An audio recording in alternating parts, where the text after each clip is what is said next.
Hi, everyone. Welcome back to Salt and Burn This. My name is Sammy. I'm Valerie. Welcome back to our Supernatural Rewatch podcast. Happy Thanksgiving after Post-Thanksgiving. How was yours? It was a lot of fun. My sister-in-law went to my parents' house. I went to my parents' house. One of my sisters came down. Two of my nieces were there. So there was there was two 11-year-old boys, a 9-year-old boy, a 16-year-old girl, and a 21-year-old, as far as nieces and nephews go. Yeah. Quite the spread. We spent most of our time trying to think of arts and crafts things to do for the boys. I think we cut about 6,000 paper snowflakes. And my sister taught them how to make snowflakes out of lunch bags, like those brown paper bags. And ended up making these snowflakes that were bigger than the car tires. Wow. But they were really cool. Yeah. And they got my dad to use the Oculus game, that VR. Oh, yeah. Yeah, the goggles from my dad in an Oculus. That was funny. That was actually funny. He's like, I don't feel safe. That's what he kept saying, shuffling around the family room. He's like, I don't feel safe. But no, we had a good time. We had bets. We placed bets on what time dinner would actually be served based on my mother's history. Yeah. I lost, but I think technically I won because we were aiming for 4:30. And I said, well, that means we'll probably eat closer to 5. And then there was, 5, 5:30, it's going to be 6 o'clock. I mean, because my mother has a reputation. Yes. And so it was like 4:45 when the first course got basically put on the table. And I'm like, that's not 4:30. That means 5 o'clock wins because it's past 4:30. So 5 o'clock then wins. But did you establish those rules in the bet? Oh. Okay, so no. Next year, now. It's like Price is Right. You can't go. You can't go dollar over. Yeah. Yes, exactly. No, it was a great time. I got some action photos of my mom. What do you call it? When you cut a turkey in half, what's that called? Spatchcocking. Spatchcock.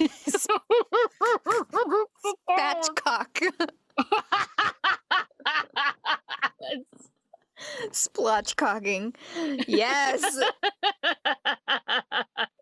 Yes.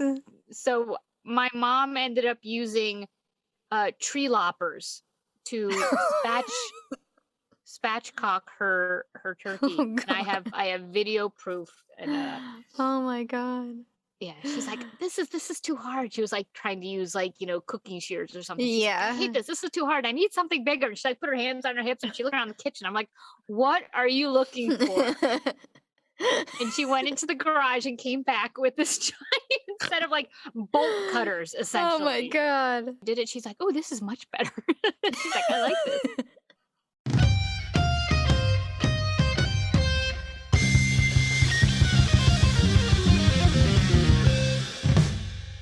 Season 2, Episode 14, Born Under a Bad Sign. Original air date, February 8th, 2007. The Lost Week. Sam disappears, loses 7 days, and wakes up covered with blood.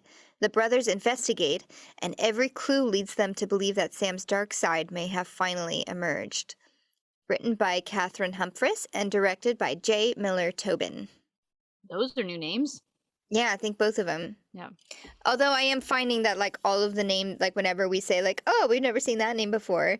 We have. But they are part of the producing team or some things. I always see their names in the credits, so I think they just kind of cycle oh, it's your turn to write something. Put your name in the hopper. Who's it going to be this time? Yeah. I don't want to direct that one. Well, they're kind of on a roll right now with titles. So Born Under a Bad Sign is a blues song. written by who was it, Albert King in '67. Other bands have since, co-opted it, like I think Eric Clapton did. Oh, Um, I wish that I had been able to watch this episode one more time. I mean, I watched it twice. Sometimes if I really like an episode or if I feel like I need, it's just like, okay, I just really want to be firm with this, I'll watch it a third time. But I think the couple times I was really distracted while watching it, oh, so I mean, I have like a substantial amount of notes, but yeah, I wish that I would have just been able to sit and watch it one sit more and yeah, time it's a because heavy it's episode. It's a heavy meaty, yeah. episode. Yeah, Mm-hmm. exactly. So I kind of felt the same way. This was a big one for Jared as a Totally. performer, and Yes, I I want to give him a appreciated. round of applause Yes, for his performance in exactly. this. Yeah, two snaps up in a circle. Yeah. He he did a really great job. And I mean, he always does, but this was a step outside of his normal Sure, Sam. it was a way to showcase range, and I'm sure it Yeah. was a lot of fun for him to kind of go Yeah. into like just something new and fun. Okay, so getting into it, the recap, which now we have again, is wasn't it the last one that there wasn't any? They didn't do it. They just kind of did Sure. it. And now Yeah. Yeah. So what does this say? Ramble? Oh, fam biz. Oh, because I wanted to make a note that this is like the fourth or fifth recap that they've now opened with Dad wants us to the start where he left family off. business. Saving people, Yep. hunting things, the family Hunting business. things. That's kind of been like the Yes. standard opener of the recap for the past few ones. Yes. And I feel like these recaps are also a little bit, I think they're foreshadowing a little too much. Like in this one, Hmm. I when I first watched it, I didn't catch it, but when I watched it the second time, I was like, oh, that is a dead giveaway.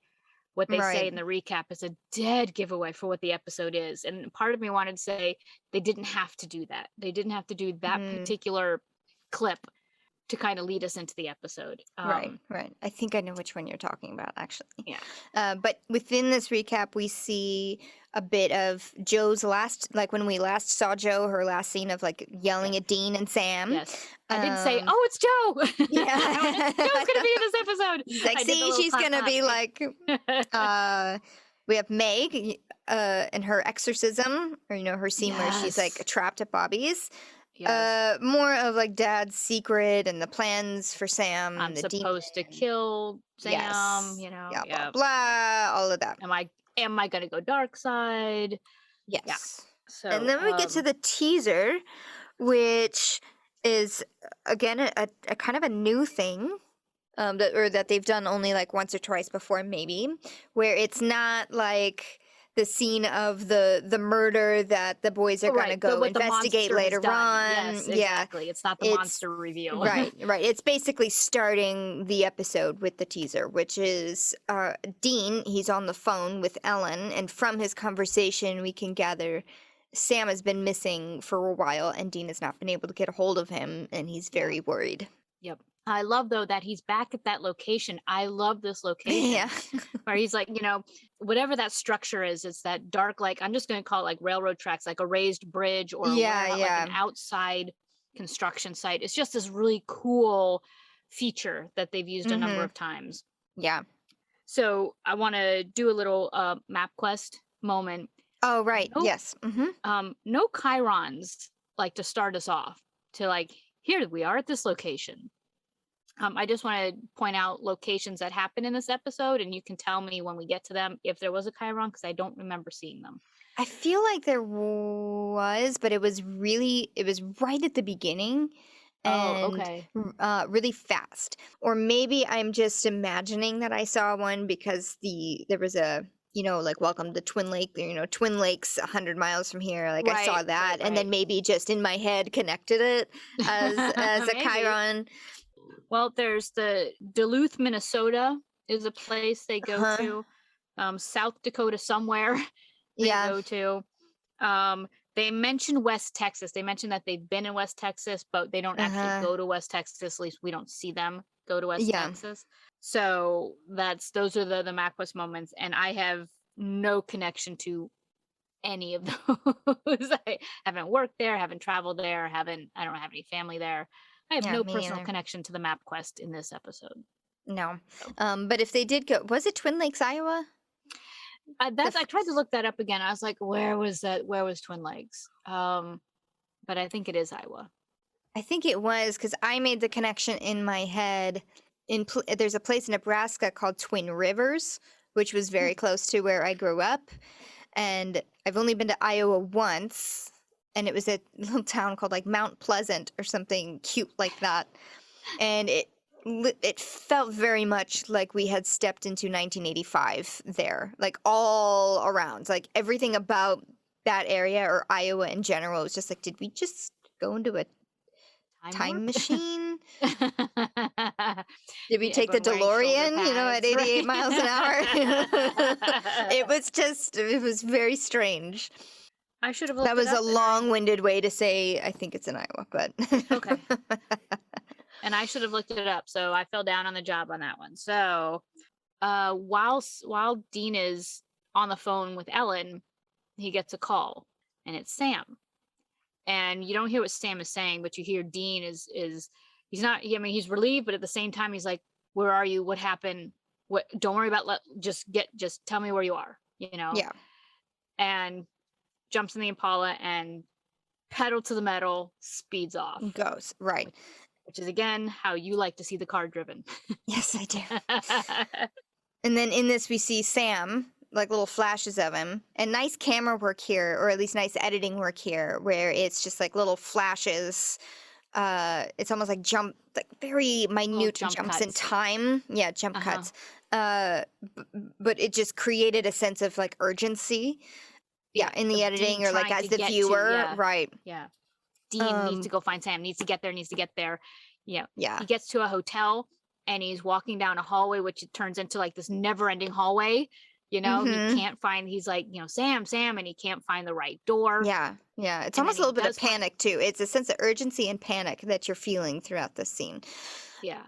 And when he finally does find the door, he's banging on, he's like, Sam, no answer.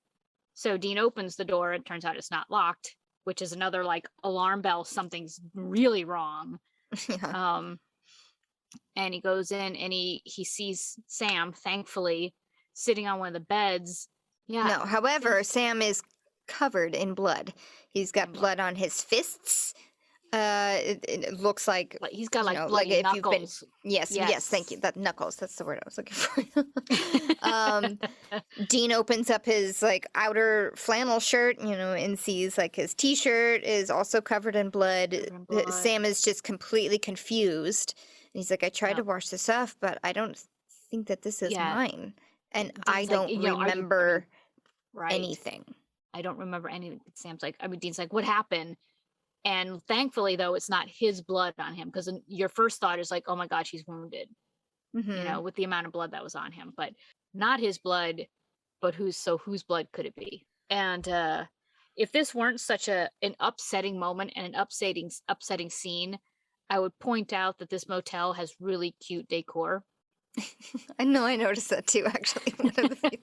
It's like the fisherman's hotel. It's got little room dividers, like little fishing bobbers and little fish cutouts. Yeah. There's little pictures of fish on the wall. I mean, it's a cute little motel, but I was like, if it weren't so serious, I'd be like, aw. Yeah. That's cute. Better than the porn room, that Dean was in before. Right. And then title splash. So that's the last thing we hear is Sam saying, I don't remember a thing. Yeah. So now we've opened the episode.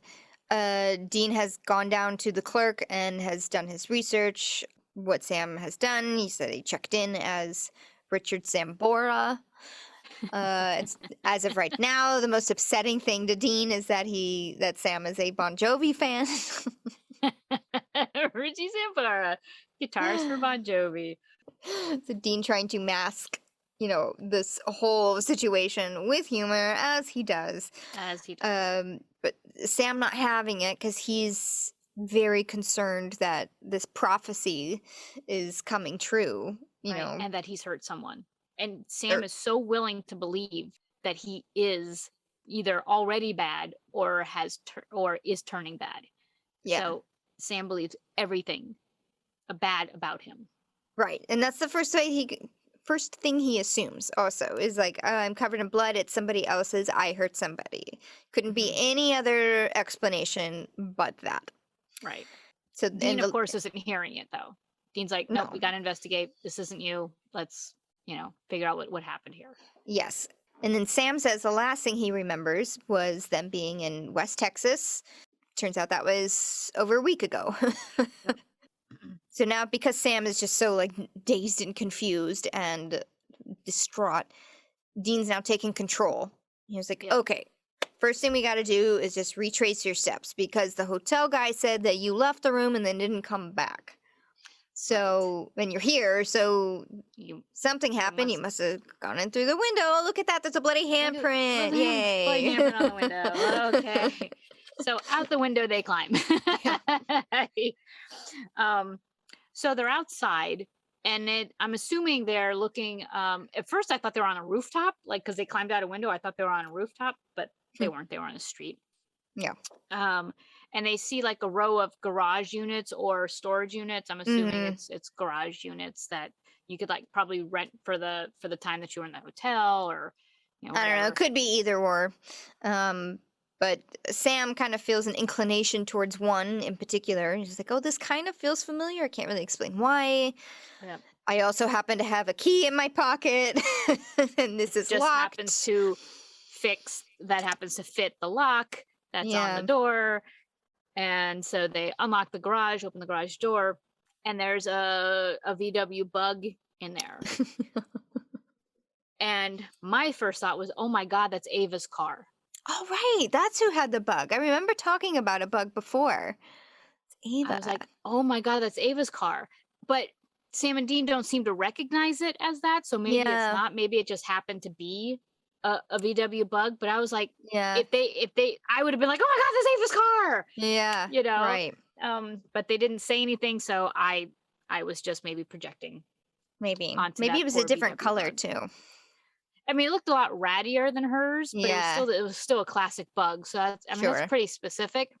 So it is. But they didn't show us the license plate, so I couldn't see what state it was from or anything like that. But, all we heard was Dean being like, "Please say you didn't steal this." He's like ashamed that Sam would have stolen a VW would have been bug. driving around in a bug. But Sam finds blood on the steering wheel. Dean notices a giant bloody hunting knife in the back seat. Yeah. Both of which Sam touches the steering wheel, puts his hand in the blood. He's like, look, it's blood. And then he picks up the knife. He's like, it's a knife. Yeah. Do you think I use this? I'm like, Sam, stop touching everything. And then even like wipes the blood on his shirt, doesn't he? Doesn't he wipe the blood from the knife on his shirt? He does, but I think it was him trying to wipe the blade, the handle off. Oh, like, maybe. Like, I just touched this. So he was like, maybe I looked down at the wrong time. I just saw him like he was moving it up there. And I was like, what are you doing? Yeah, exactly. But I think he was wiping the handle because he put the knife back in the car. Oh, okay. But they also find Dean finds a pack of menthol cigarettes in the car. He's like, proof that you did not do this, because you don't smoke, let alone menthols. Right. But then at the same time they find a receipt in the car for gas at a gas station that was just a few miles away. So like a clue. Let's go to this gas station. Yes, so off they go. Meanwhile, like Sam again is just going to the worst conclusion, be like, "Oh my God, do you think that I used this knife? Did I use it to kill someone or hurt someone, or like what? Right. What the hell?" And Dean is just like, slow your roll, But let's go find the next. However, all the clues are kind of pointing towards. Right. Like at first, you're like, "Okay, Sam, like calm down." There could be like a million explanations, but then when you find like a bloody knife in a car of a storage unit that you have the key to. Okay, that slims down the possibilities considerably over what happened. But anyway, they do go to the gas station, and they go in and talk to the clerk, who immediately recognizes Sam, because who wouldn't be able to recognize that 9 big, foot tall, beautiful man? Drink of water, but not for those reasons. No, he recognizes him because he stole a 40. Yeah. Right? It was like started drinking it right in the store. In the store, threw the bottle at his head, then stole a pack of cigarettes and started smoking Yes. them. Uh-huh. And was just basically an a-hole to this Yeah. clerk. And Dean keeps saying, him? Yeah. Dean, like Sam, this guy? You know, and he keeps Yeah. saying that, him? Yeah. And the clerk is like, what am I speaking? Urdu? And I had to look that up. I was like, that is a random language reference. You know, I didn't know what Urdu was. Oh my God. I Did didn't you know? no, I thought I figured it was like a Star Wars language or something like that. It's the Star spoken Trek. language of Pakistan. Oh no. Right? That's what I was like, that is a reach. You know, had they done a Star Trek reference, we would have been like, ha ha ha ha, we get it. No, but Urdu, I was like, oh, you know, and I felt bad because I'm like, I should have known that. That really makes me feel like a No, very no, white American, you know. I had to look it up. A white had to look ignorant it up. American that I didn't know that was a real Why language. would you know? I'm so Why would you sorry know? Do you know what to the language they speak in the to the Philippines? folks who speak. Oh yes, it's Tagalog. Okay. I know that one because I've worked with many Filipino Okay. So have you people worked with a lot who of Pakistani? I have not. So you're have not. excused. Give yourself a break, Sammy. I had to look it up too. Okay, so this clerk, he's like been threatening to call the cops, and he's like, hold on. I just want to talk. You know, tell me about this guy. Where did he go? And this clerk is still pissed off. He's like, he didn't even pay for this stuff. So Dean like slaps some money on the table, and then this clerk is like, oh yeah, he stole 2 of those cigarettes. 2 packs Which of cigarettes. really, like, that's the cigarettes, I would have been like, oh yeah, he stole 7 bottles of malt liquor. You know what I Right, mean? exactly. Well, you know, cigarettes are pretty pricey nowadays. But yeah, 2 packs of cigarettes. So Yeah. So you Dean know, bribes that's him for easy information. bribe. Yeah. So then he But says like, oh, he went that away. north. That's the direction he headed in. So Dean's like, fine. Grabs a candy bar on his way out. Like, Yeah. I paid for this anyway, you jerk. Yeah. So now Sam and Dean are driving, and it's dark now. Somehow Sam recognizes this side road coming up and is like, turn here, turn here. Yeah. And Dean's like, why? He's like, no, I just feel like we need to turn here. Yeah. And I'm just like, but just that part of me that drives is like, nobody will see a road coming up like that and be like, turn here, and have enough time to have a conversation about why we should be turning before you pass the road. You know what I mean? It just doesn't work that way, but I get it, Valerie. TV. TV, yes. So, so Sam recognizes this side road, and Dean pulls off and drives down the side road, and it ends them up at this house. Yeah, but it's big, kind of dark, creepy, you know, overgrown house, over surveillanced. Again, like there's another like bright floodlight with cameras. Yeah, motion activated, security cameras. And Dean is like, so do we knock on the door? It's like, why are we here? Do you know the person who's inside? Do we knock on the door? Do we kick in the door? Like, what are we doing here? And Sam's like, yeah, try knocking. So Dean's like, knock, knock, knock, knock, knock. Nobody here. In the meantime, Sam is kind of walking his way around the house, and he notices a window that's been smashed. And he's like, hey, Dean, you know, check this out. And Dean's like, you would think that a house that has all this surveillance and stuff would have an alarm. Yes. And then Sam notices a hacked into, you know, wiring Alarm system, box. you know, that, that's been cut into. It's like, someone else thought that too. Yep. So they get into the house, and this house is smashed. There's totally destroyed. Totally destroyed. I mean, there's been a massive fight in this house. Just dishes on the floor, all the paintings are askew, the furniture's been knocked over. This wasn't a robbery. This house, there was a fight in this house. Yeah. A struggle. And then as they go further into the house, they see a body laying on the ground. You know, they flip it over, and this guy is bloody and slashed. It was kind of congealed in the carpet too, so when they like rolled him over, it was like, yeah, sticky blood. It was gross, but effective. I think I wrote down he's sticky. He's a big sticky mess. He's a big sticky mess. I'm gonna shout out a prop, a reused prop. The deer head has made an appearance again. There's a deer head on the wall. And I forgot to mention that the same deer head was in Playthings. Of all the Mm. things on the wall, like that wedding dress and stuff, the deer Mm-hmm, head was mm-hmm. also on the wall. And I forgot to shout that out in that episode. Well, at least that deer did not die in vain. No, right, right. As far He's as getting taxidermy goes, right. right. He's getting his 5 minutes plus of fame. Right. Sam. I'm kind of hoping it's not a real deer head, It's totally a but it deer head. probably a deer carcass. All right. But, shout out, props, reuse. Good job. Yeah. This is a So, sustainable deer head. right, we're being very green with our Oh, props. yeah. So once they Okay. see that this guy is dead on the floor, Sam recognizes something else about this room, and he's like, he sees a locked closet door. Yeah, and then And borrows Dean's lockpick, opens it up, and voila, we see a wall of weapons. Not weapons, unlike the maps, ones, research. yeah, not unlike the ones that Dean keeps in the trunk of his car, or that Gordon did in his cool little slidey Right. thing in his El Camino, Yep. So or John and clearly, his cool thing. yeah. So clearly, it's a hunter or the Unabomber, All right. which I thought was an interesting reference. At this point, Dean's like, "This guy's a hunter. We have to cover our tracks because if any other hunters find out that we were here, they're gonna hunt us. Right, right. Yes. Giving us. He goes there once they find the camera footage of what happened, because they see like a camera up in the corner of the room. Because first Dean is like, okay, you had to have a reason to kill, was like, okay, maybe you did do this, but you must have had a reason, Right? not Or just maybe you didn't. willy-nilly. Footage. Yes. Yeah. There's They look up the footage. Yes, and the footage is of Sam just beating the shit out of this guy.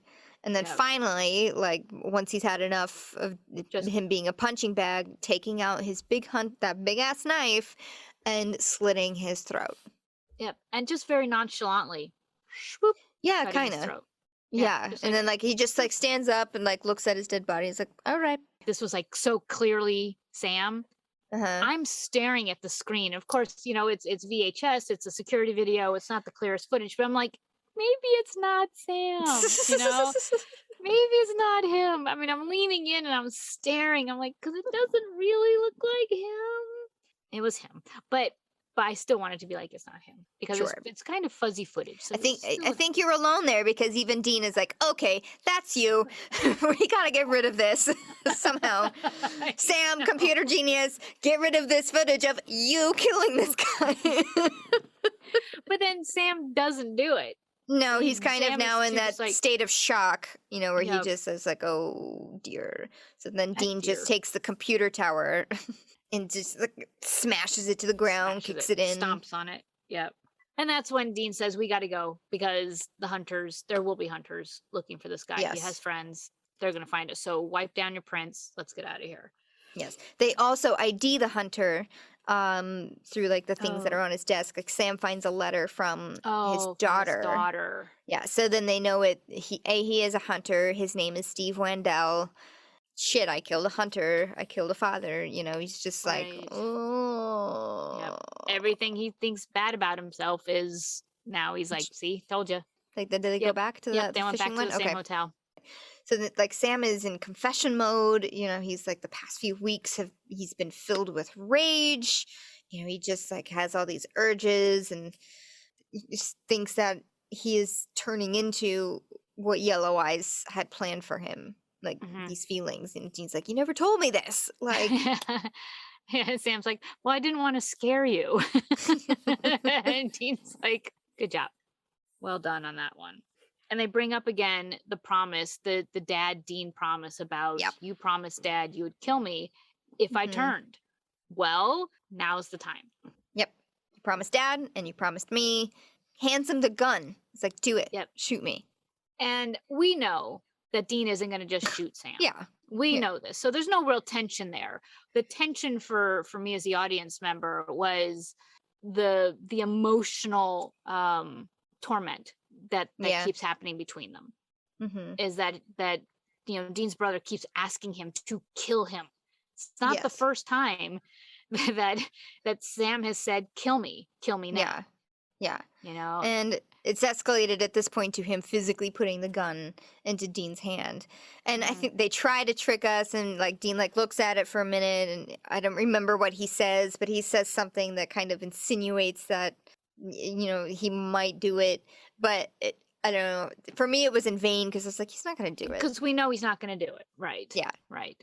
And so he tosses the gun down and says, I'd rather die than kill you. Yeah. And Sam's like, you'll live to regret this. Picks the gun back up and just full on. Oh no! I just. Oh no! Full on. All right, hold on. I gotta clean this up real quick. There goes my security deposit. Oh I'll be right soda back. water, club soda. All right. I can't believe I have to say this again because I was physically reenacting what I just said. And when I did it, I spilled my wine all over my closet. So Dean says, Dean won't do it. He says, I'd rather die. Sam says, you'll live to regret this. And he picks up the gun that Dean had thrown down and turns around and just cold cocks Dean across the head. Just whack. Dean goes face down on the floor. Ouch. Nighty night. Yeah. Yep. Sam just up and leaves. Yep. In that moment where Sam picked up the gun and he's saying, oh, you'll live. For a second, just a second, I thought he was going to do the whole suicide thing. And I thought so too. Potentially maybe hold the gun to his head to see if Dean would then interact again. Right. Yeah. But he didn't. I was like, okay, good. Because they've already played that before. Dean, just get out of town, leave me the gun, and I'll take care of myself, when they thought he was infected with a demon. Yes, they did kind of do that. But when I did see him do that, and I kind of thought he was going to do that, it was like the lack of Dean reacting to that. That was kind of weird, because that would be, in Dean's position, that would be my first instinct too. When I see Sam reach for the gun, my automatic thought would be like, oh shit, no, because I'm not going to do it. He's just going to do it himself. Right. But he didn't do anything to like stop him. He just kind of sat there and stared at him like, what are you doing? Oh no, stop, don't, please. No, wait. Yeah. Yeah. Instead, he just took the hit to the head. Maybe Dean was like, you're not actually going to do it. You're not actually going to do it. I don't know. We had the thought. Dean should have had the thought. So anyway, hours later, Dean is then awoken, or the hotel manager just opens the door and is like, hey, you're past your checkout time and I need this room for basically an hourly rate. I like that Dean gets up off the floor and he gets to the door, while as the hotel manager opens it, and he's just like, what? Yeah. he's still like in a daze. And then he leans into the hall and he sees like an older white guy and what is clearly a prostitute. This time I did believe that this girl was a hooker. And I just felt like this is like the worst motel owner. Talk about not having discretion for his hourly rated customers. I just thought that was funny. I was like, wow. Yeah. Not even trying to hide it. So Dean's like, okay, fine. And he's like, well, the motel guy's like, yeah, but you overstayed your checkout time, so you owe me money. Oh, he said, did you see Sam? Did you see the guy that was with me? Yeah. Dean asked the motel manager, did you see the guy who was with me? It's like, no, he left in your car. And then Dean's like, well, can I use your computer? And this guy's like, what makes you think you've overstayed? What makes you think I'm going to even let you use my computer? More money. Dean is forked out. Next more scene, cash. You can see the hotel manager just counting all of his money. Yeah, and Dean is on lost. Yeah. Dean is on the phone with assume it's Verizon. Yeah. Oh yeah, Verizon. I assume it's Verizon. I mean, he's got a Verizon. Yeah, I was gonna say like a cell phone thing, and I forgot that there was that Verizon product placement in the previous episode. But yes, the Verizon people play acting that Sammy is his dear son, who is stuck off to go see a Justin Timberlake concert. Who this Verizon salesperson or a customer service agent is a huge fan of. It's a triple threat. Yeah, great. Yeah. They turn on the GPS to the phone and they find out that Sam is in Duluth. Minnesota, which always makes Yes. you think of the Duluth pants. Yes.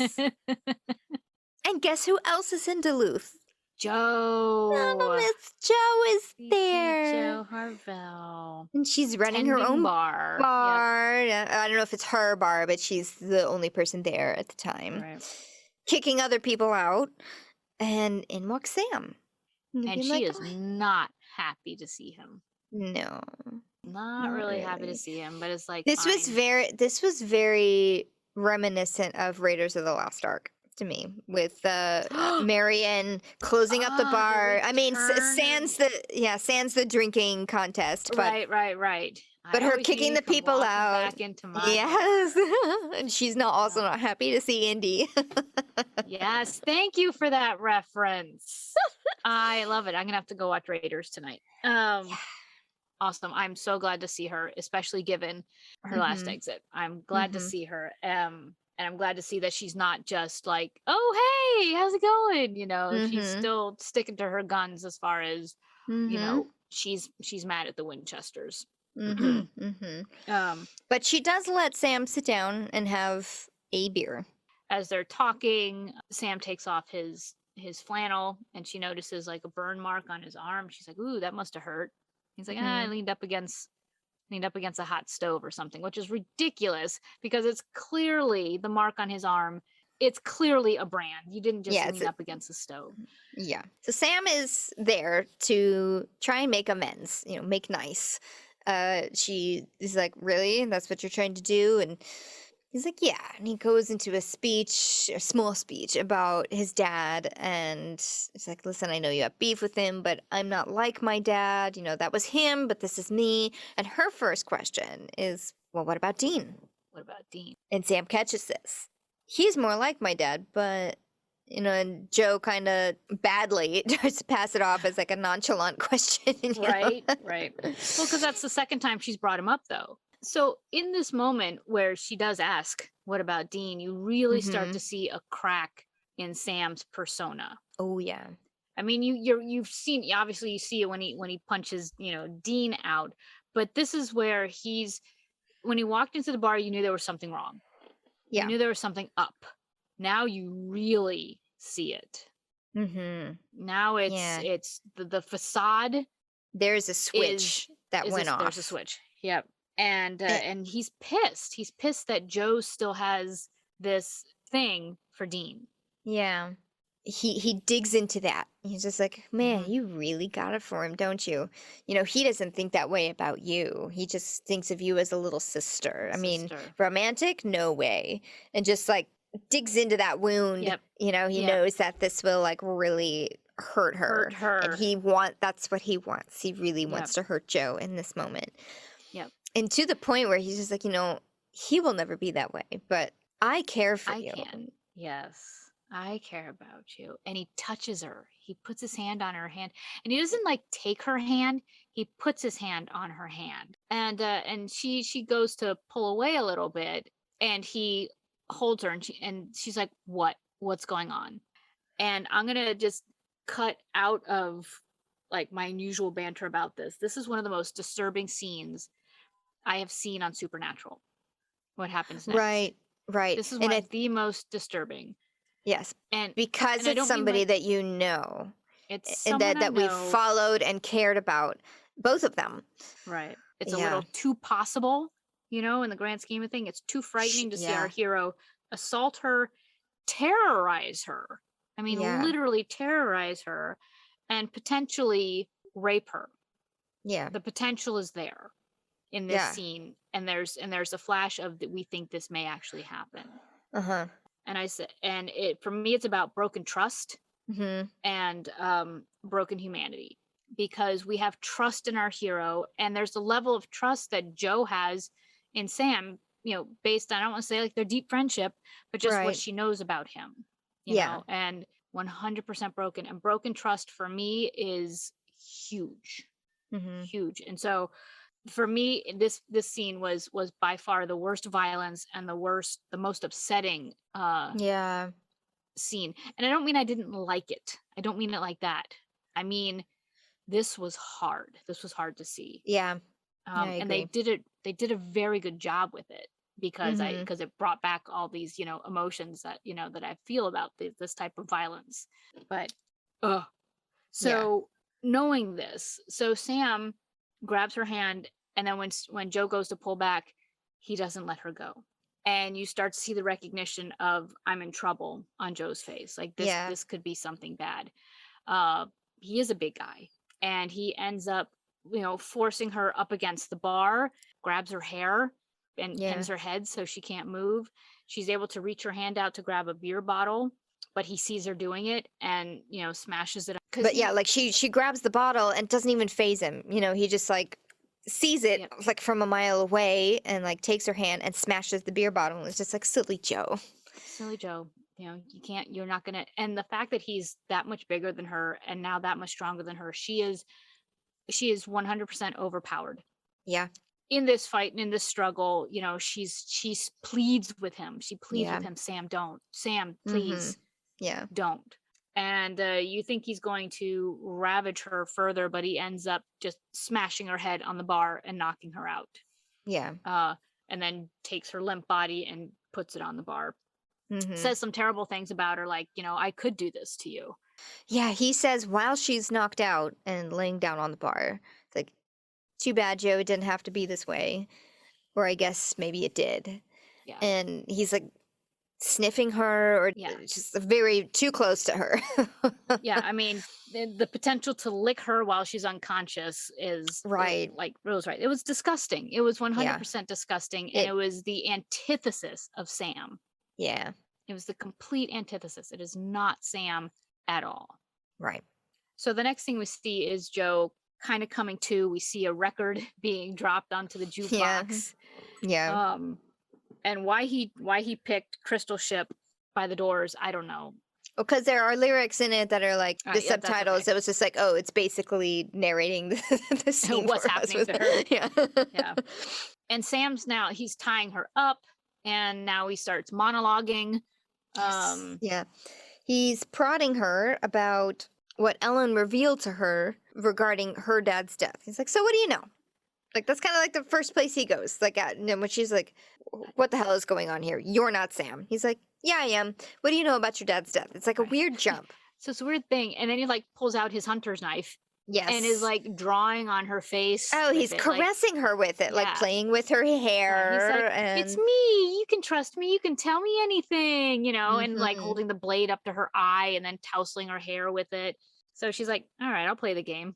Right. Yeah, she was very like, okay, she didn't seem scared of this knife at all to me. No. I mean, if she was, she did not put it on her face there. She's like, all right. He fine. already had the opportunity to hurt her, kill her, do whatever, and he didn't. Now she's tied to a post and he's taunting her.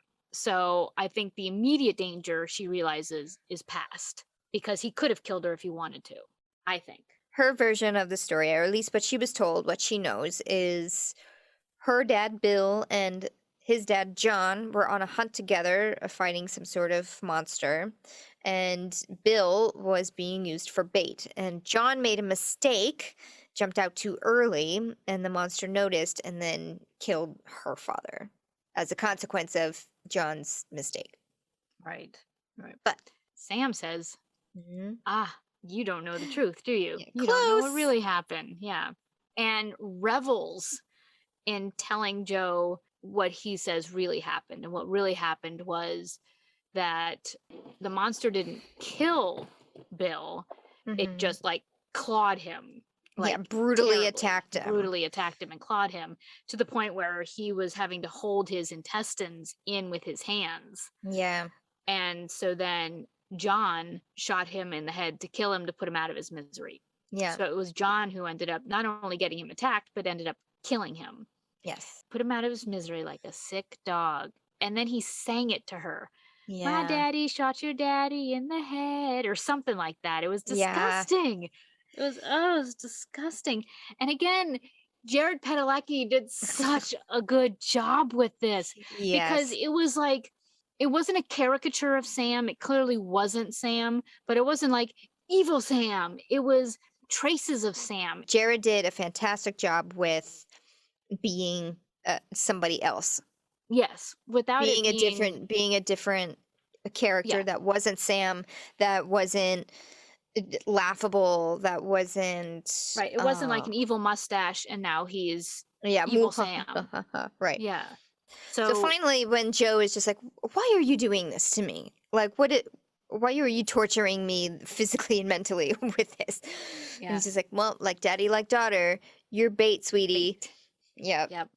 Gags her just as Dean bursts in. Yep. Right on cue. Yes. And and right as soon as you hear Dean say Sam, you see Sam flip that switch. Yep. And he goes back to, Dean, you need to kill me. I'm gonna hurt her. I'm out of control. I can't stop myself. Yeah. I mean, immediate flip, but not comically. It was like, oh, it was so good. Yeah, because Dean didn't see this, the creepy Sam going on. He just sees again, just like, please, you gotta kill me, because or else I'm gonna kill her. Kill her. And My head is on fire. I can't. After a long pause, Dean does refuse. He's like, no, I'm not gonna do this. Turns his back to Sam. And then Sam comes at him, like taunting him, like, man, you would rather see Joe die than to kill me. And then Dean like splashes him with water. Yep. Causing Sam to just steam and burn. And Yep. Turns out he had holy water in his flask. Mm-hmm. And we see Sam's demon eyes. Yes. Demon Sam. Demon eyes. But Sam, after he's finished sizzling, like smashes through a window and escapes. Yeah. Out he goes. Dean thankfully cuts the ropes, cuts Joe out of her ropes, thankfully. We don't see him untie anything. Cuts through the ropes, and then jumps out the window after Sam. Yes. And she yells to Dean, like, he was possessed? And he looks at her for a second, and I couldn't really tell what this look was. I couldn't tell if it was like, really? You thought that this was actually Sam doing this? Sam would have done this to you? Yeah. Yeah, that's your question, is he was possessed, or it was... Either that or I don't know. So much we have to say. I don't know. It could have been... I don't know, but it was... look. It was. Yeah. And like, I kept thinking about that look. It's like, what was he trying to say? So when he goes and then jumps out the window, there's an outtake. It's not really an outtake, it's just a different take, where instead of him like climbing out the window after Sam, Jensen does this like run, jump, tuck out the window and like turns and shoots at the camera at the same time. It's like one of those like, stunt moves that's like he wanted to do that. He's like, I'm gonna do this. You gotta do it. You gotta do it. It's like, anytime if you have the opportunity to try to slide across the hood of your car, like, Dukes of Hazzard style. Such joyous boys when it comes to their jobs.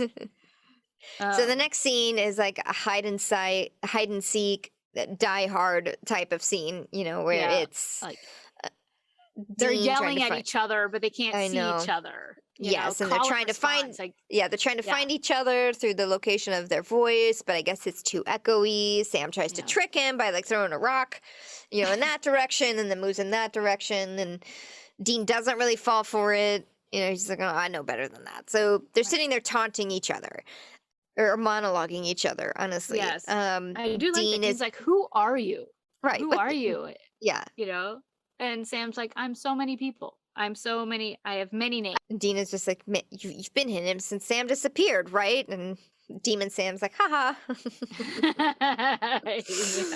And he's like, so why didn't you kill me? You've had the opportunity. Why didn't you just kill me? And the demon flat out says, I was trying to get you to kill Sam. I was trying to see if you would kill Sam. Yeah, this was a test, and turns out you didn't have the sack to do it. Didn't have the sack. It was too late, though, because I'm going after every hunter. Yes. Just like you, just like Sam, you're gonna die. So are all the other hunters. Basically reveals his plan. Yes. Of what he's trying to do, right? Which will be easy to do using Sam's puppy dog eyes, because they'll just let me in. I'll just show Fair up at their enough, doors, man. That and they'll just demon's let me in. smart. He's just like, yep. Yep. Yep. So quick question. The demon, how did the demon know about Joe? Is it because the demon's in Sam, or because that was a question that I kind of was like, I was wait, thinking how? that early, like right now, like within us talking about it, I was kind of thinking, it's like, how did they find Joe? How did they know? Maybe during this time, maybe Ellen finally found out where Joe was. Yeah. But I mean, how did the demon know who Joe was? I guess it was their time in hell, the demon's time in hell, because they knew about John and Right. Bill. So maybe they knew about Joe from just being a demon. Right, and Not then they've necessarily also being said, oh in. wait, no, those are spirits. I was gonna say something can read minds, but that was a spirit. So that was just a question that I was like, huh, like But the what demon, if a demon is possessing a person, they can do also they know? take that host's memories, Thoughts. I think. Yeah, See, that was a and their question I had. thoughts. We need to do some demon research, because is that Right. really how that works? I think so. Let's see. There's only been one or two possessions, right? There have been like There's John. Dad, yeah, John Yeah. was possessed by Yellow Eyes. And he knew a lot, but not enough to trick Dean, Right. right? But he did know the secret, remember? Because like Dean asked him a question, like a test question. So like, Okay, he oh, did know. what was the color of my first car? It wasn't that, Something but like that. Yeah. it was a Okay, so test maybe they do know. question. John passed the test, but then it was other behaviors that Okay. Dean then saw. Wait, just Wait a a minute. second. My dad would never. Okay. Okay. So So I would again, assume maybe it's just, the fact that the demon has been in hell, and around John, and maybe Mhm. Bill is there also, that he's in Sam and can figure out who Joe is from Sam's memories. Right. Who else, who knows who else the demon has possessed at this point? Right. I'm not We entirely don't know. sure how they found Joe. Okay. And I would assume that Dean found out where Joe was. Maybe he called Ellen. It was just like, oh, he's off in Duluth. And then Ellen was like, oh shit, Joe is there. Because maybe Joe has Oh. since told Ellen where she is. And Ellen's just like, all right, I'll just leave you alone. Oh, I figured Dean just followed the phone and didn't know that Joe was going to be there. Oh, He that's was true. just following Sam. That's true. I think He had that the was my thought. GPS. Right. Yeah, he You're was just probably right. following You're Sam probably right. and was probably surprised to see Joe. Right. So during that monologuing, Right. Sorry. no, that was me. I asked the question. Sam just suddenly, casually walks out of the warehouse, like finds an open door, Yeah. and walks out of the warehouse. Yeah. And Dean notices and he sees the shadow and he follows the Sam shadow out the door Out the to door, the docks where he of this doesn't place. see Sam. No. And like looks around, looks in the water, can't hear him. There's no sign of him. And then he looks up just in time to see Sam, or too late, actually, not just in time, but sees Sam there a few Pointing feet. a gun at him. Yeah, pointing a gun at him, and he shoots Dean. Into the water. A good 2-story drop, maybe a story and a half, into the water. And then Sam goes to check the water to see if Dean's there. Doesn't see a body, doesn't see anything. He's like, all right. Yep. Sam disappears. Now Joe is out calling. She's like calling Dean's phone. She tries a second time, and this time she hears Dean's rocker ringtone, Yes. which I was like, that's a great phone if it's waterproof. No kidding. But maybe it was in a pocket that didn't get too wet. I don't know. Finds him washed up on a loading dock, half conscious. The first thing he says, when she gets to him, is just like, "Where's Sam?" And I actually loved that she's like, come on, get up. We gotta go fix you up. And she helps him, get up, and he staggers so hard. And I was like, yes, thank you. It wasn't just like this little girl, holding up this big man. He staggers hard and almost takes her down with him. Yeah. Yeah. Yeah. But she's able to find, get up under him and help him, which I enjoyed that. Enjoyed that moment of him showing a weakness and her being strong for him. Yes. Yes. She takes him back to the bar and is patching him up. And I'm like, yes, we needed this like moment of levity. Just the banter between the two of them. Yes. They're not talking about each other. They're not talking about Sam.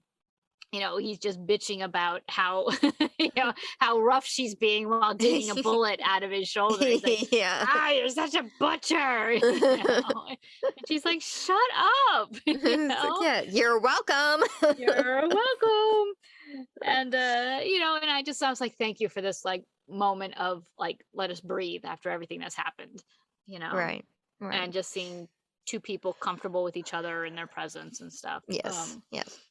And while she's like patching him up, And she's he's like, using how whiskey as a sedative. right, a lot. And she says, how did you know that he was a demon, that he's possessed by a demon? And Dean actually says, I didn't know. Yeah. I just knew that that wasn't Sam. Everything Right. leading up to this wasn't Sam. He couldn't have done these things. Yeah. It's just a lucky guess. A lucky guess. And so then Joe asks, demons, do they ever tell the truth? I mean, they lie all the time, but do they ever tell the truth? And Sam has to think a minute, and he's like, yeah, if they really want to get into your head, sure. Yeah, they will. They will tell the truth. And Joe you can see the wheels turning. Crestfallen, yeah. Yeah, she's like, oh no. Yeah. She's rattled by this, by the news that what she was just told by Sam Is probably true. probably true. So Dean's like, all right, thanks for patching me up. I don't think he even says thank you, but he's like, I gotta go. And she's like, great, let's go. And Dean's like, you're not coming. Yes. Well, because he, his idea is like, okay, Demon Sam is after hunters, and the closest one that I know is in South Dakota. So that's where I'm going to go. That's my next step. Right. And Joe's like, great. When are we going? And he's learned his lesson from the last time he let Joe tag along. He's like, absolutely not. I will tie you to this post before that happens. Not having any of your blood on my hands. Right. And this is my fate. He doesn't say that. But... no. He's like, this is my fight. I got to do this. Yep. And, she doesn't, there's no like fighting about it. Joe just, she accepts it. And I guess in a peace offering, gives him some painkillers right. On his way out. That was going to become a thing, but it doesn't. No. I think maybe she was just like, wait, maybe wanted to say something. And it was like one of those, okay, here, take this thing. Yeah, I think you're right. And then Dean is like, all right, well, I'll call you later. And she of course knows, no, he won't. And she even says that. She's like, no, you won't. And she says it after he's left. She says it to herself. And it kind of broke my heart, for the both of them. Not that I think that it's a couple, but in the moment when he said, I'll call you later, I think he was being sincere to himself. He actually would call her later, not as in, hey babe, how's it going? But as in checking in, I'm going to call you later and make sure, let you know that everything's okay and check in on you. But when she realizes, it's Dean, he's a hunter, he's got his own life. He's a player. He's a player. He's not going to call me later. And so it kind of broke my heart for the both of them. I don't think he meant it as an excuse to get out the door. You know what I mean? I don't think he said it that way. No. I don't think so either. Yeah, I don't know. And I also don't know if this was the writer's way of it, because I'm still very confused about their relationship. Just knowing other episodes that are going to come with Dean and Joe, what their plans are for Dean and Joe. Because here it's looked like they were trying to establish Dean does not see Joe in that way. And him being like, oh, I'll call you later is like the friend way. Of saying like, oh, hey dude, I'll call you later, and Joe kind of accepting that as you're not going to call, as a romantic interest, right? If that makes any sense. I didn't really word that in the way that I wanted, but no. I mean, it does make sense, but it's like he wasn't brushing her off, and she wasn't mooning over him. It was an acceptance of, you're not going to call me, and you know what? That's okay. Yeah, I know what this is. Yeah. So exactly. I mean, but it's it's so confusing. It's like, what are they? Because the first few times that they met, it was very like flirty girly. Like, oh, maybe something's gonna happen. Would actually have will they? Won't they? Yeah, and she could have been a good partner for him, a good love interest good one. For him. But in No Exit, it like absolutely was not that way, and then now it's And now it's Oh, I guess well, not. damsel in distress syndrome. He saved her. Yeah, Uh, possibly. I don't know. Possibly. Moving on. Dean is in the car. He's trying to call this next hunter. Yep. Doesn't get an answer because we see Sam. Well, we don't see Sam, but we know from the knife that it is Sam. Somebody cutting the telephone wires line. in mid ring, and it stops ringing. So Yes, clearly he cut the phone wires. right. And Dean's like, shit. Sam walks up to the Um, door, knocks on it, and it's Bobby. Bobby. I mean, I knew it was Bobby because they said South Dakota. I knew it was Bobby because of all the crap that was around the house. When he was cutting the wires to the phone, it showed like camera pan to all this like equipment and tchotchkes and stuff like just outside. junk. I was like, yeah. I was like, We cut to Bobby opening up the door. He's so excited to Bobby. see Sam. She's like, "What are you doing here?" Hey, He's like, "Oh, we're on a hunt. We're in the next town doing a hunt. Thought I'd stop by. Where's Dean? Oh, he's off with a 12-pack and a woman or something like that. Yeah, it's like he's holed up with a girl in a 12-pack. 12-pack. And in the distance, Bobby is like, "Oh, is she pretty?" And while Sam is saying something punny like, "Oh, if you ask me, he's in way over his head." Right. Because he's in the water and he's drowning. But they do this really cool flash of his eyes where it just turns solid black for just a little second. Yep. While Demon Sam is, and that he's like looking around for traps. But they do, it's just like this very subtle flash of black. All winky, black blinky. eyes. Blink, Yep. Blink. Bobby hands Sam a beer. They cheers to John. John, to Dad. Mm-hmm. And drink. And then he starts sizzling from the inside out. Yeah, he like blows out steam. He's like, Pah! Yeah. Yep. Bobby has infused the beer with holy water. Holy water, yes. Don't ever con a con man. I can't. Because Bobby during this whole exchange, like Bobby's just taking a sip of beer and just watching Demon Sam like burning. Takes a sip and he's just waiting for the reaction. Yep. And then punches Dean out. Sam. I mean, not Dean. Sam. Damn it, Valerie. He punches Sam out. One punch. Yeah. And I was like, nice punch, Bobby. Yep. I mean, the fact that he's got to kind of reach up. Oh, no, he's down because that's how he can get him. Yeah, he's doubled over because his insides are burning. So he's able to just down punch Sam, knocks him out with one punch. And I was like, yes, nice punch, Bobby. Yes. A good lesson to learn for everybody. Don't ever take an open beer or an open drink from anyone. Lest they drug it with holy water or worse. So Sam wakes up tied to a chair. He wakes up because Dean, who has now arrived, has slapped him awake. Slapped him in the head.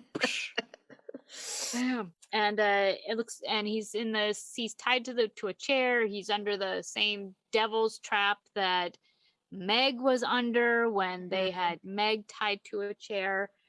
Looks very familiar. Mm-hmm. And Sam says, Dean, back from the dead. This is beginning to, what does he say? This is getting to be a regular thing for you, isn't it? Yes. It's like ... Yes, it is. And then Bobby starts incanting an exorcism.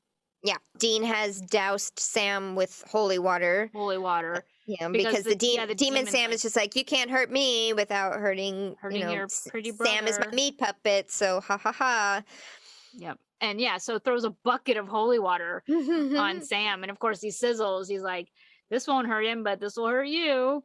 And in the meantime, Bobby's doing the incantation for exorcism. But then suddenly, after the sizzling has stopped, Sam starts laughing demonically, as the captions say, demonic laughter, and picks up with the incantation himself. He starts yes, because Dean is like, you think this, it starts yelling about the master plan. He's like, you think that, this is the master plan, you're just gonna like steal Sam and turn him evil yourself. And after the maniacal laugh, Demon Sam is like, you think that I care about the master plan?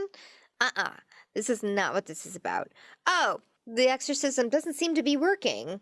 And then picks up his own Latin. It's just like, I learned some tricks, and then does his own little Latin thing, which then makes the fireplace behind him just like explode, engulf in flames, like all around. There's a windstorm happening inside the house. Right. And both Dean and Bobby like, what's going on? What's going on? And Bobby's able to see in the flailings of this, of the demon. Demon Sam is just like so intent on this Latin chanting, he doesn't notice like Bobby like coming up around him, and he just like him. Yeah, because Demon's like kind of Bobby's inspecting Sam like, what the fuck is going on? He's like, this is new. Yeah, happened. Yeah. And then so pulls he's able up to see the sleeve and sees the branding. So he sees the brand on Sam's arm, and he's like, "Ooh, sorry, the bug just flew." Like, did you spill your wine again? No, I didn't know it was a bug. I don't know where it went now. That was it was on me. Okay. Well, what kind of bug? Is it a dangerous bug? No, it's just a stink bug, but they're big and ugly and they stink. It scared me. And they stink. Oh, okay. It flew at me before I could actually get it out the door. Oh, fun. And now I don't know where it is, so it's probably on me, or it's in my living room. We'll have fun with that later. So Bobby notices the brand on Sam's arm, and he recognizes it for what it is, which is a binding link. Yes. So the demon has locked itself inside Sam. It cannot be removed because of this link. Yeah. And he doesn't know what to do. Like, it's like, okay, well, what do we do about it? And Bobby's like, I don't know. Just then, the Latin chant has reached a point where it has cracked through the ceiling and therefore literally breaking the seal. The devil's trap. Yep. And then the demon is able to, what you call it, like mind throw. Yes, he mind blasts Dean Dean and Bobby into the wall. Right. Yeah. And then it's able to obviously really get itself untied from the chair. Yes. Sam goes over to Dean, who is on the ground in pain, starts a new line of monologuing. Yeah, there's a lot of monologuing in this episode. A little bit. And punches Dean in the face while he's monologuing and continues to like deliver a line, punch him in the face, deliver a line, punch him in the face. Yes. So he's talking about like the tortures of hell, how it's so bad, and you sent me back there. You sent me back there. Aha. It's Meg. It's Meg. It's Meg. And here is where I want to talk about how great Jared was at encapsulating Meg the character. So we're talking about like how he did such a good job with being like evil Sam, but not quite so evil. But what he did was do a really good job of being Meg.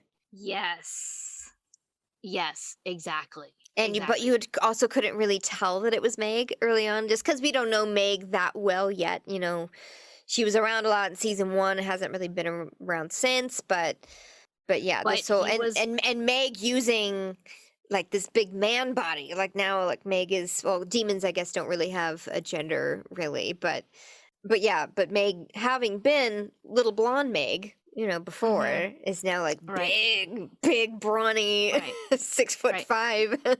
Right. Yeah. Sexy. Yes. Sexy man.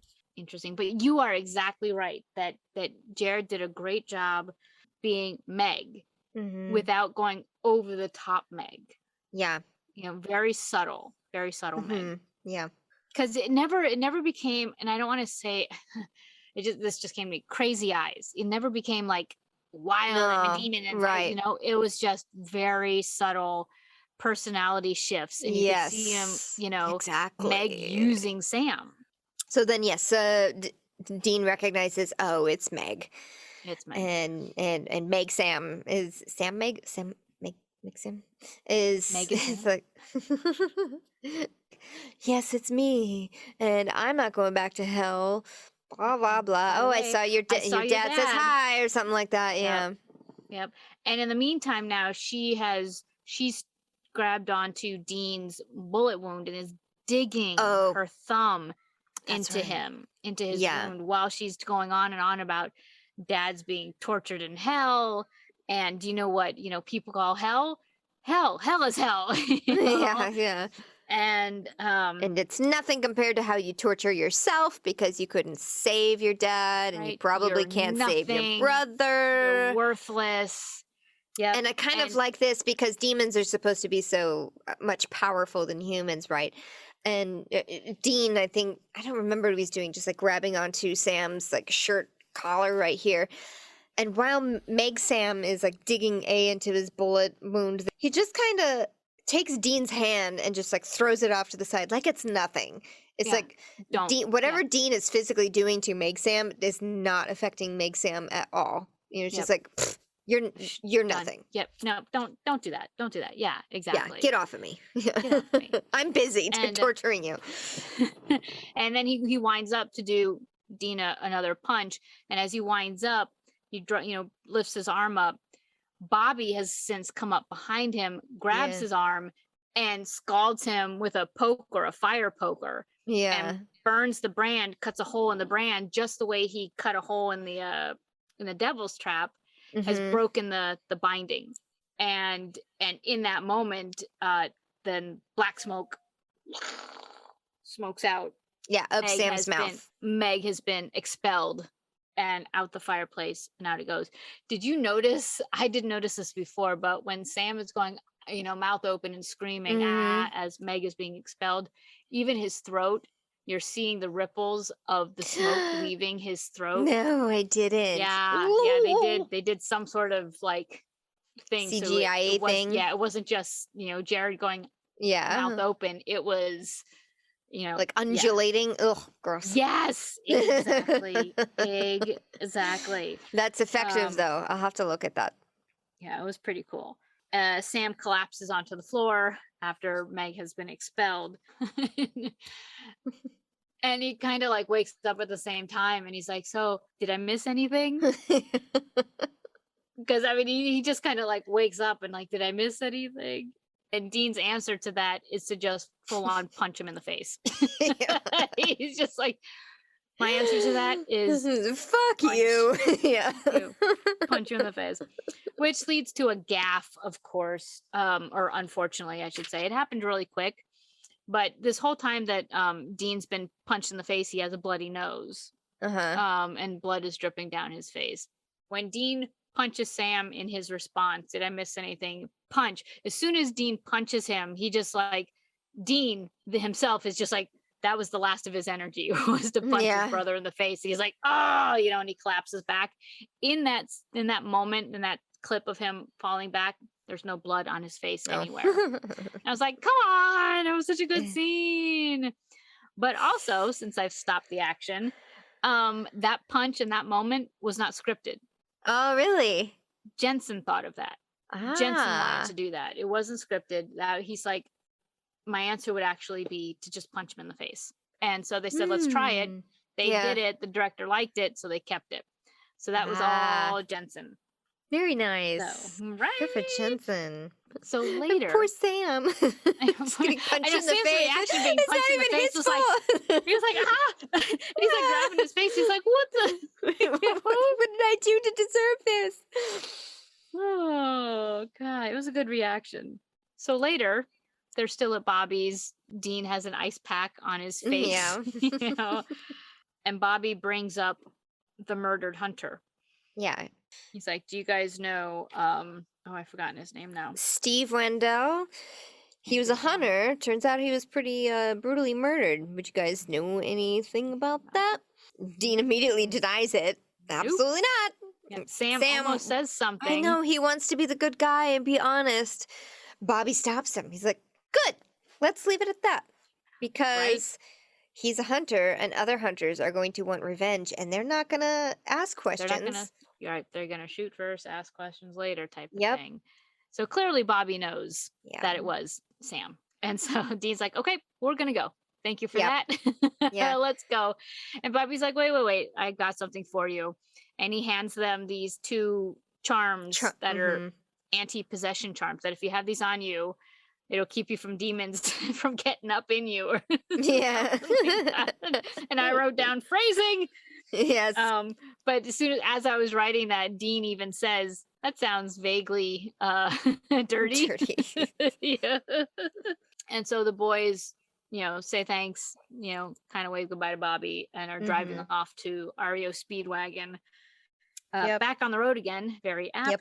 And Sam reveals that he was actually awake for some of this possession. Right. And he was awake for when Meg killed the hunter. Yes. And he said, I saw the light go out in his eyes.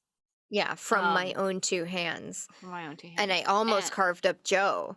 And I can't believe even with that, you still didn't kill me. Right. But Dean says, Dad told me to kill you if I couldn't save you. Yes. I wrote down, it's like they finally remembered the important part about this promise. Yes. They've been focusing so much on the, like, Dad you have said to kill him, you have to kill him, I have to kill you. But it was if he couldn't save him. You. Yep. And Dean says, and if it's the last thing I do, I'm gonna save you. Yep. It's like, fucking finally. Finally. Yes, exactly. Exactly. Boom. End of conversation. Or at least that subject. Until Dean laughs about the fact that Sam had a girl in him for a week. Dirty. Naughty. Naughty. All right. So the thing I wrote down in my notebook that I wanted to bring up to make sure. Yes. Sulfur. If Meg the demon was inside Sam this entire time, why were there no signs of sulfur? Anywhere. Not at the crime scenes, like not when he murdered the hunter, not in the VW bug, not anywhere. Not after, leaving the scene of Joe. Where's the telltale sulfur? That's all I wrote. I'm just like, maybe that was where part of the tricks that Meg picked up was, don't leave any sulfur behind. Yeah, exactly. I'm not exactly sure how or why the sulfur appears like that. Dandruff. It's just maybe it kind of seems that way. It's just like maybe that's the smoke, like when they smoke away and it dissipates into sulfur dust. I don't know. I don't know why there's just piles of sulfur just laying around. Phantom Traveler, there was sulfur on the door handle of the plane that the guy opened. Right. So why wasn't there sulfur on the knife handle? Why wasn't there sulfur on the windowsill? Why wasn't there? There should be more sulfur. I mean, because he was Meg the entire time. I don't have an answer for you. That's okay. TV. Maybe somebody has an answer for us.